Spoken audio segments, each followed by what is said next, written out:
في الفيديو ده أنا هتكلم على problem اسمها range minimum query. البروبلم دي عايزين نبص لها من كذا aspect.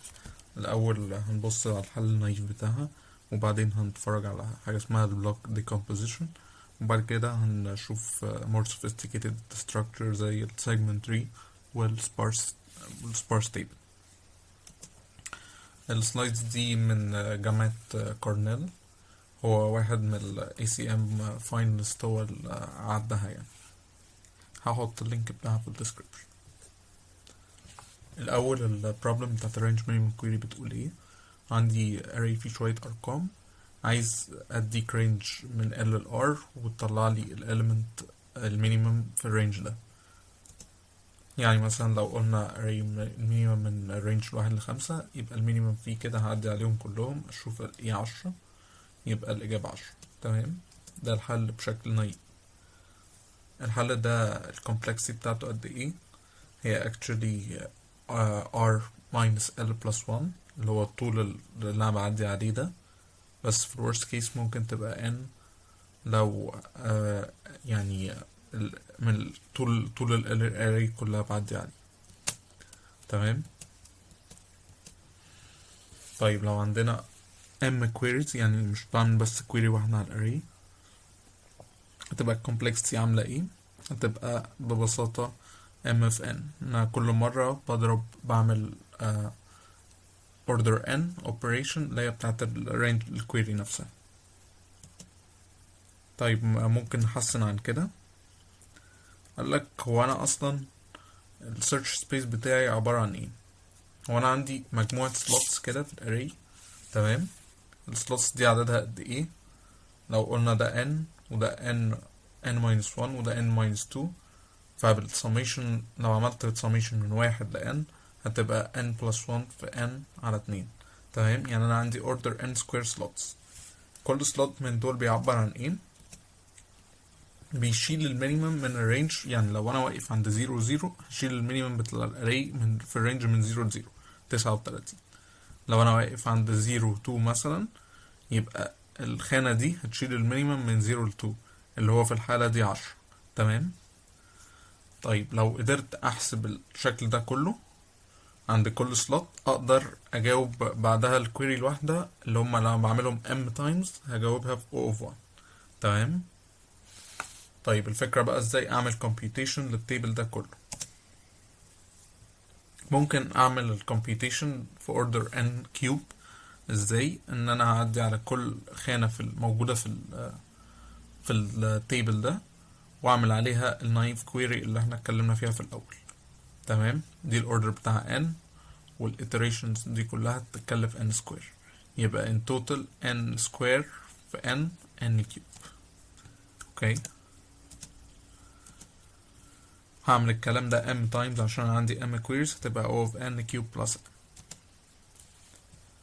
ده طبعا احسن من التريفيال solution، بس في الحقيقة مش محتاج اعمل كل ده.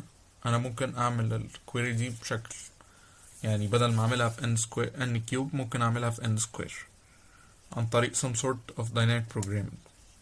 هو انا لما باجي احسب المكان ده، انا محتاج اعدي فعلا في الرينج اللي هو بيقول لي عليه كله، ولا محتاج بس اجيب المينيمم؟ يعني المينيمم بتاع 27 و39 اللي هي السلوت اللي قبليه.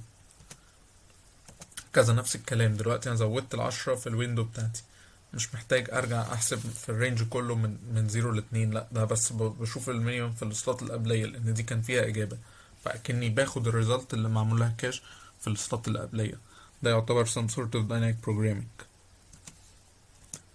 تمام، بالشكل ده هقدر اعمل الحل بتاعي في O of n square instead of O of n cube.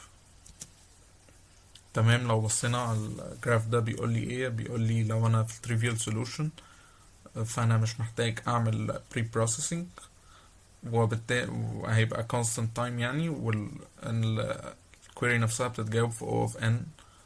تمام، لكن لو انا هعمل بالشكل اللي فيه pre processing، يبقى انا هعمل pre processing ده في O of n square، لكن هجاوب الquery في O of 1. تمام.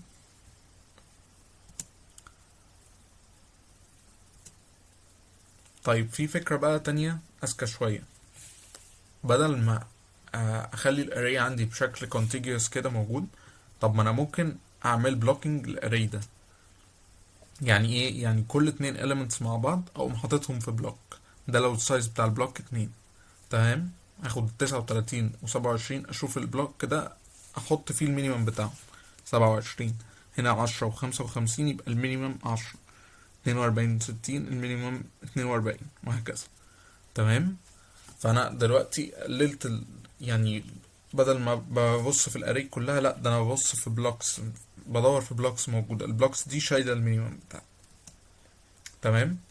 طب لو جات لي كويري بالمنظر ده في الرينج من 1 ل6، الإجابة ببساطة إن أنا هقسم الكويري دي ل3 حتت. الجزء اللي هو هدور في البلوكس دول، هاخد المينيمم ما بين 10 و42، وجزء اللي هو ما فيهوش، اللي هو خارج البلوكس بقى، اللي هو الجزء بتاع 27، اللي هو يا دوبك يعني 27 دي مش موجودة في بلوك أقدر أخده كامل، لأن أنا لو بصيت على البلوك ده هبقى أكون اعتبرت هنا، فاخدت في اعتبار 39. وهل ممكن تكون 39 دي مثلا فيها element تاني بيساوي 6 مثلا، فهتبقى الإجابة هنا 6 بدل 27. فمش هينفع اخد البلوك ده، لازم اخد جزء من البلوك، وهنا في نفس الكلام بالنسبة للبلوك الأخير باخد جزء منه. تمام. فأنا بقسم الإجابة ل3 أجزاء: جزء بتعامل مع بلوكس، وجزء بتعامل في جزئين بتعامل فيهم مع elements بره خارج البلوكس. تمام.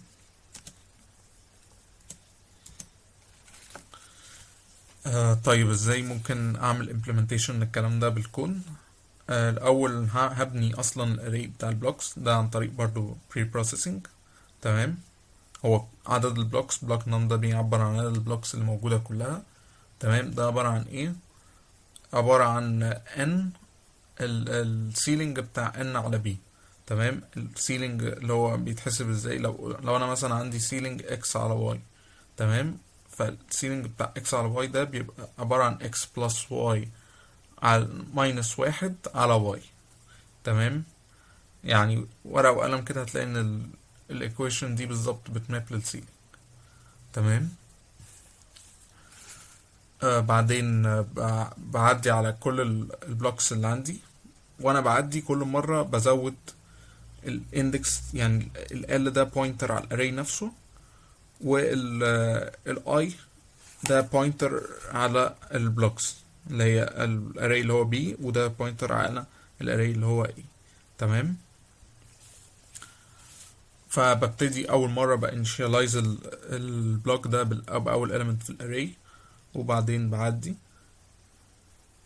على كل الاليمنتس. تمام. واخد المينيمم بشكل سيكوينشال كده، يعني بعدي على ال 39 وال 27 واحط المينيمم هنا. نفس الكلام بادفانس بقى البوينتر بتاع الاري نفسه كل مره بي، واعدي من الاول للاخر. تمام. فهنا بحط يعني بدل ما كان عندي مكانين بس بقى عندي مكان واحد، ونفس الكلام هنا. طيب ازاي بقى هجاوب على كويري من النوع ده اللي هو 1 6؟ قلنا ان انا بقسمها 3 اجزاء. تمام. اول حاجة محتاج اجيب مكان البلوك اللي هو left block index. تمام. ده بحسبه ازاي؟ برضه هلاقي ان انا بحسب السيلينج بتاع الاندكس بتاع الليفت كويري على ار. يعني لو رجعنا في الحالة دي مثلا، هو ده الاندكس اللي انا عايز اجيبه اللي هو ال1. تمام.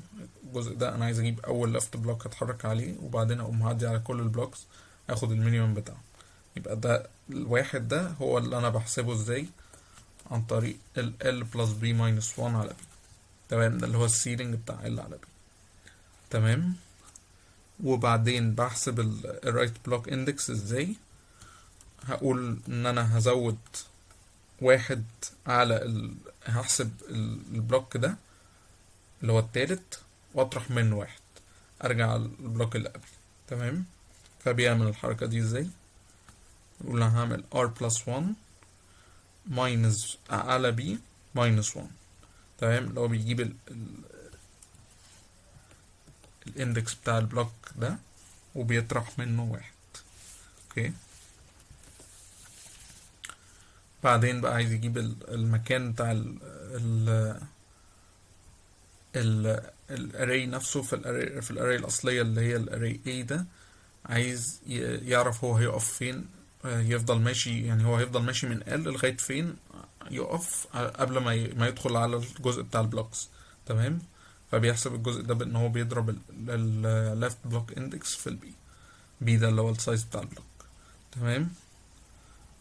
نفس الكلام بيشوف هنا عايز يوقف امتى بالظبط.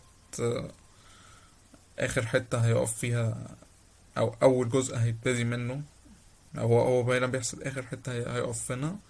فبيضرب ال RB index plus 1. تمام. بيجيب البلوك اللي بعده ويضرب في بي ويطرح منها واحد. تمام. في الحتة دي بقى بياخد كل مرة بيعدي على الجزء اللي هو من الليفت ده لغاية ال LA index، وفي نفس الكلام بيعدي بقى على الجزء بتاع البلوكس في الاري بي، وبيمشي في الاخر الحبة اللي فاضلين له في الاري A. تمام. ايه التايم كومبلكسيتي بتاعت حاجة زي دي؟ هو بيقول لك ان اللوب اللي بره هتتنفذ n على b مرة، لان انا بزود كل مرة b، لكني بتحرك multiples of b، فانا همشي n على b مرة. تمام. والجزء ده بعدي على البلوك كامل اللي هو فيه b elements، فده O of b.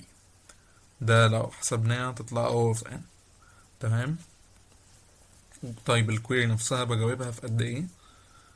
قال لك الجزء ده انا بتحرك على البلوك كامل. تمام. يعني ممكن اتحرك في الجزء ده بسايز البلوك، صح؟ والجزء ده ممكن يعني in worst case يبقى عدد البلوكس كلها اللي هو عدد الاليمنتس الموجودة في الاري بي. والجزء ده برضو ان انا ممكن امشي اكني همشي maximum worst case همشي بسايز البلوك كله. تمام. فدي حسبة الجزء الاول والتاني والتالت correspondingly كده. فده بيماب ل O of B plus O of N على B بالبيج O notation. تمام. ويتبقى ان انا احدد البارامتر B ده هيبقى ايه. من الكالكولوس ممكن نحسب دي مسألة differentiation عادية.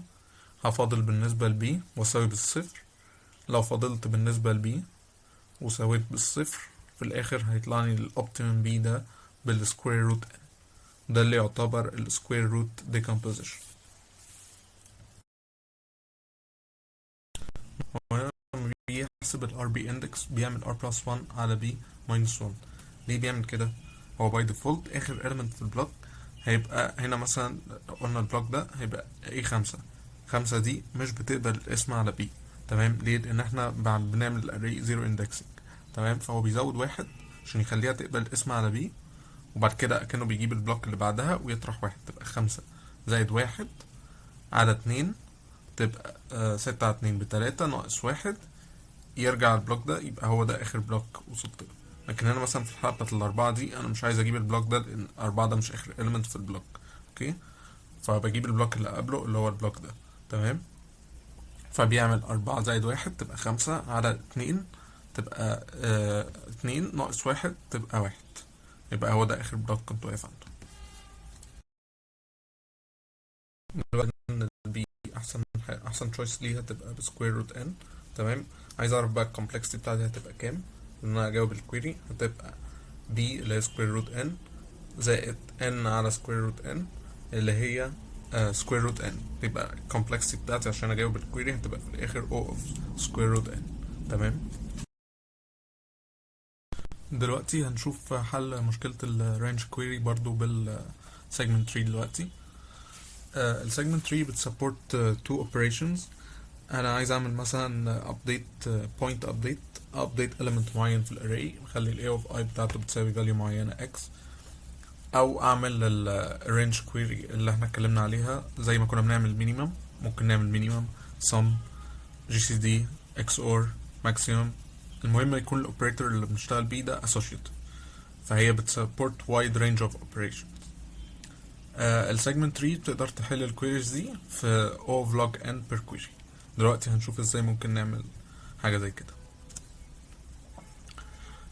فكرة السيجمنت تري هي قريبة قوي من فكرة البلوك decomposition، بس بعمل الكلام ده بشكل recursive اكتر من مرة. يعني ايه؟ دلوقتي انا عندي two elements 1 و 2، هطلع السم بتاعهم في بلوك واحطه اللي هو البلوك 3، فكده بالتالي البلوك سايز هنا ب2. نفس الكلام 3 و 4 الصم بتاعهم 7، ده بلوك تاني. تمام. طيب واي نوت ان انا اخد اكتر من البلوكس اللي انا جبتها دي نفسها، احط الصم بتاعهم في بلوك كمان. تمام. فده بقى اكسترا لاير، يعني بدل ما كنت بقف لغايه هنا في البلوك ديكومبوزيشن، لا انا هزود لاير ليفل كمان، واحط فيه الاوبريتور. يعني لو انا الاوبريتور بتاعي سام هحط السم بتاع التو بلوكس دول، لو انا مينيمم هحط المينيمم في الاثنين دول. تمام. بيقول لي العدد اللايرز يعني عدد النودز كلها قد ايه. هو لو رجعنا كده واضح ان انا كل مره بقسم بقلل السبيس بتاعي باتنين، هخلص امتى؟ بعد log n، والهايت بتاع التري كله log n. تمام. لو انا بقى عملت السميشن بتاعت 1 plus 2 plus 4 لغاية n، دي geometric series عدد الترمات فيها order او log n plus 1، لو قلنا هيطلع ان انا عدد النودز كلهم O of n. تمام. الليف نود هي عبارة عن 1 element، يعني هنا مثلا بيبقى 1 ده element واحد، 2 وهكذا، كل الليفز بيبقى عبارة عن element واحد، والليفل اللي فوقيه بيكون بقى فيه موضوع البلوك. الانترنال نود زي ما قلنا بيبريزنت اليونيون بتاع الانترفال بتاعت الليفت زائد الرايت تشايلد لو الاوبريشن عندي بلس. تمام. البوينت ابديت بتعمل ايه؟ بتابديت الليف، وانا عايز ابديت element في الاري، وبعمل الابديت ده هقدر ان انا اطلع وانا بعمل باك تراكنج ابديت كل الانسسترز بتاعت الليف ده. تمام. هنشوف دلوقتي الكلام ده بالكود.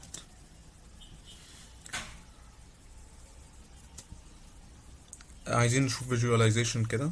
دلوقتي انا عايز اعمل بوينت ابديت للاليمنت ده في الاري، هخليه بدل 4 خليه 8، فمحتاج اطلع ابديت كل الانسسترز بتوعه، فهتبقى السبعة دي هتتغير تبقى 11 سوري، وال11 دي هطلع في الانسستر بتاعها هيبقى 3 زائد 11 تبقى 14، و14 زائد 26 تديني 40. implementation بقى السيجمنت تري دي. اول حاجه هعتبر ان السيجمنت تري عباره عن array. تمام. اكني بعمل التري ستراكشر ده بعمل له linearization، بحطه كله في array. تمام. وكل array يعني كل element في array بيبقى مسؤول عن range معين. يعني مثلا الاليمنت ده لو قلنا ان ده اول element في الاري اللي هو 40، هيبقى مسؤول عن رينج من 0 ل 7. تمام. والتشايلد بتاعه اللي هو ده ال 14 هيبقى مسؤول عن رينج من 0 ل 3، وال 26 هتبقى مسؤول عن رينج من 4 ل 7. تمام. طيب لو انا هعمل اندكسنج للاري ده ازاي هعمله؟ هسمي ده، هقول ان ده اول element فيه، واقدر اروح للليفت تشايلد بتاعه باني اضرب الاندكس بتاعه. لو ده الاندكس بتاعه 1 همشي هنا بقى 1 اندكس المره دي مش 0 اندكس. لو الاندكس بتاعه ده 1 يبقى الاندكس بتاع الليفت تشايلد بتاعه 2 في 1 تبقى 2، والرايت تشايلد بتاعه 2 في 1 زائد 1 تبقى 3. تمام. بالشكل ده قدرت اعمل اندكسنج او linearization للتري ستراكشر. ده شبه الهيب داتا ستراكشر، لو عملت قبل كده implementation للهيب هتلاقي ان دي نفس الفكرة بتاعته. واقدر اطلع برضو للبيرنت بتاعي بان انا اقسم على 2، اقدر اوصل للبيرنت بتاعي. تمام. طيب دلوقتي انا جات لي كويري، الكويري دي بتدور على المينيمم او السم بتاعة الرينج من A ل B. تمام. كل نود قلنا اتفقنا ان كل نود في التري دي بتبقى مسؤولة عن رينج، فالرينج اللي هي مسؤولة عنه L و R. بيقول لي لو الرينج بتاع النود دي completely within الكويري رينج يبقى هرجع الفاليو على طول، خلاص ده انا متاكد ان الجزء ده معايا في الكويري. طيب لو مش within الرينج ده يبقى هريكيرس داون على الليفت تشايلد والرايت تشايلد واكومباين الريزلتس اللي موجوده منها. والله لو لقيت ال LM ده، يعني دلوقتي انا هاخد نص، هقف لغايه من ال L لغايه نص الرينج من L ل R. تمام. ومن النص زائد 1 لغايه ال R. لو الانترسكشن بتاعته ما بتساويش فاي يبقى انا محتاج فعلا الليفت تشايلد معايا واجيب منه انسر. نفس الكلام بالنسبه للرايت تشايلد، لو الانترسكشن مع الرينج بتاع الكويري مش بيساوي فاي يبقى هريكيرس على الرايت تشايلد واجيب الانسر واكومباين التو انسرز دول.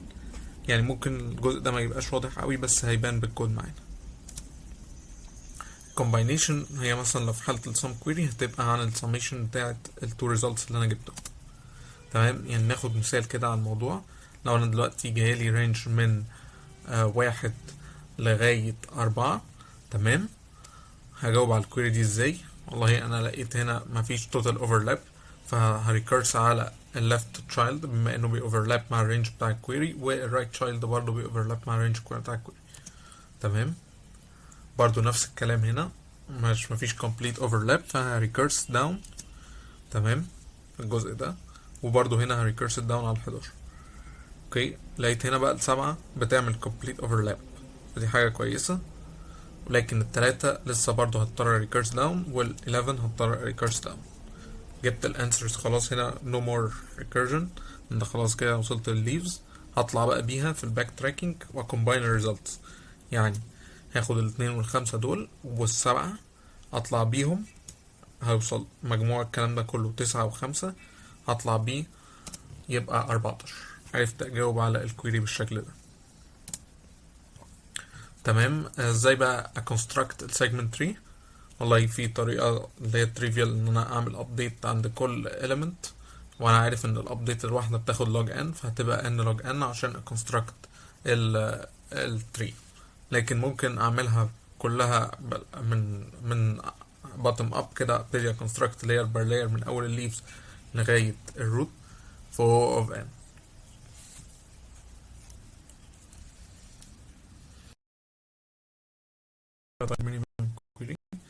هو موقع هاكر ايرث حاطط المسألة، فانا هعملها يا دوبك بس implementation واعمل submit اتأكد implementation correct.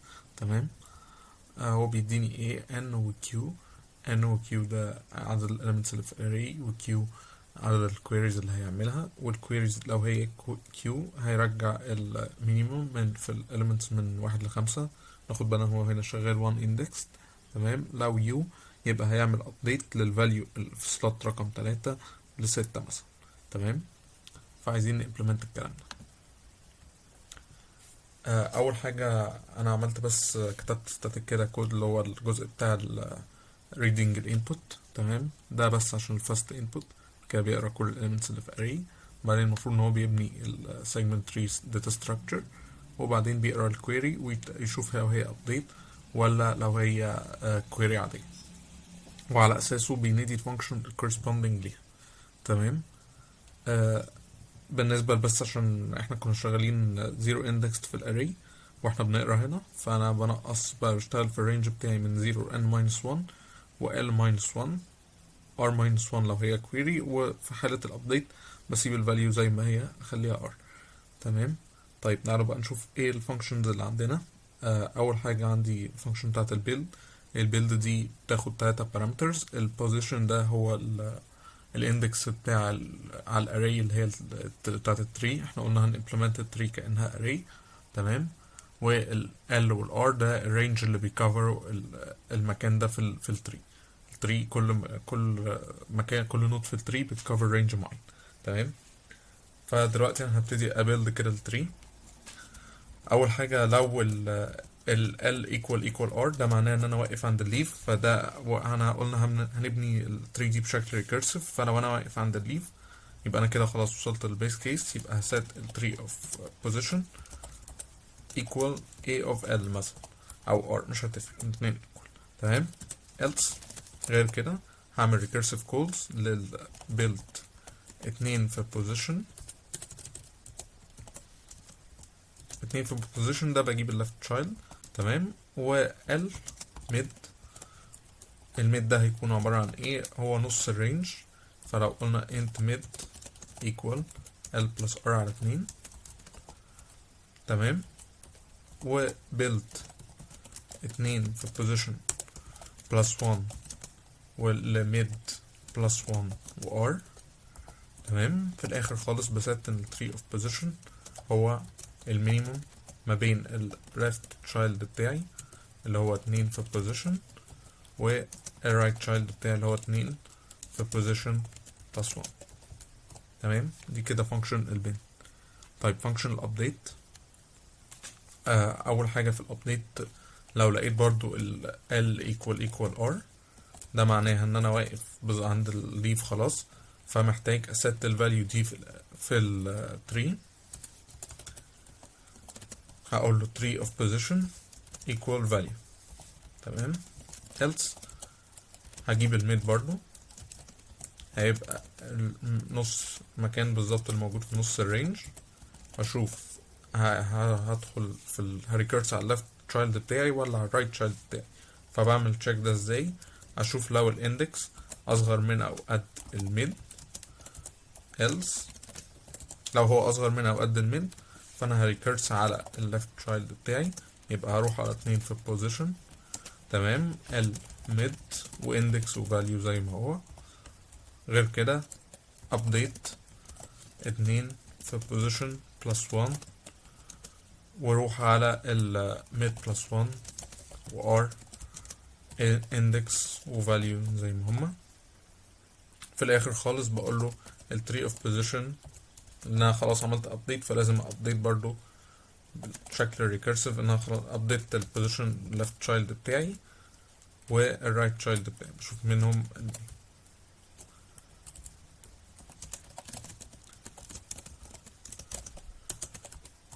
تمام. دلوقتي ندخل على الفانكشن بتاعة الكويري. اول حاجة بشوف اصلا هل الرينج بتاع الكويري دي موجود جوه يعني الرينج اللي انا بدور فيه موجود جوه الرينج بتاع الكويري ولا لا. فلو لقيت ان ال L اكبر من ال QR او ال R اصغر من ال QL، ممكن هنا في الحالة دي هرجع فاليو كده اللي هي حياديا تقولي مش متكونسيدرش اصلا الكويري دي في الاعتبار، فهرجع الانت ماكس ده اكبر فاليو للانتجر ممكن ياخدها. واشوف غير كده لو هي بتقع completely within a range، يعني لو ال L اكبر منها او قد QL and ال R اصغر منها او قد QR، ساعتها في الحالة دي ارجع الحاجة اللي موجودة في البوزيشن عندي في التري. تمام. طيب غير كده بقى هنعمل ايه؟ برضو هحسب الميد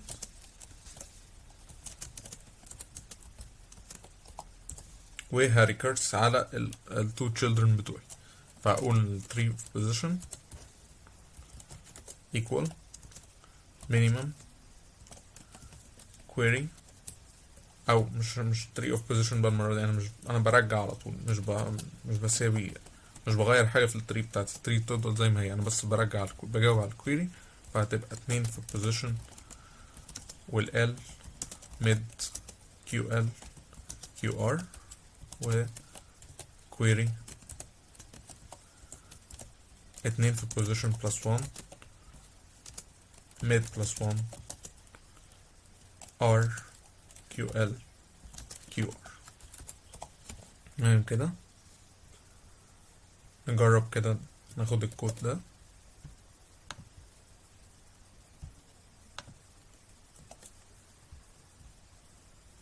لو عملت submit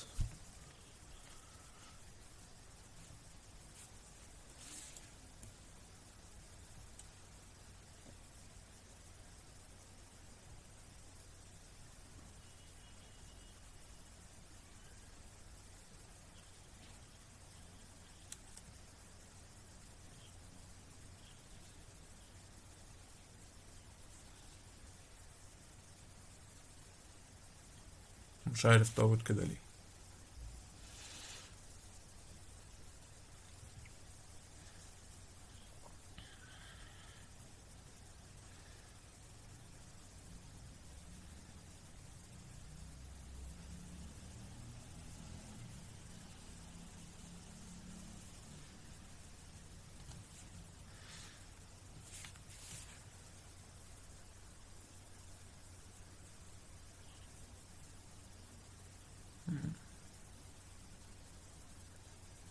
عدى دقيقة يعني، مش عارف، غريب قوي في الايفالويشن بتاعته.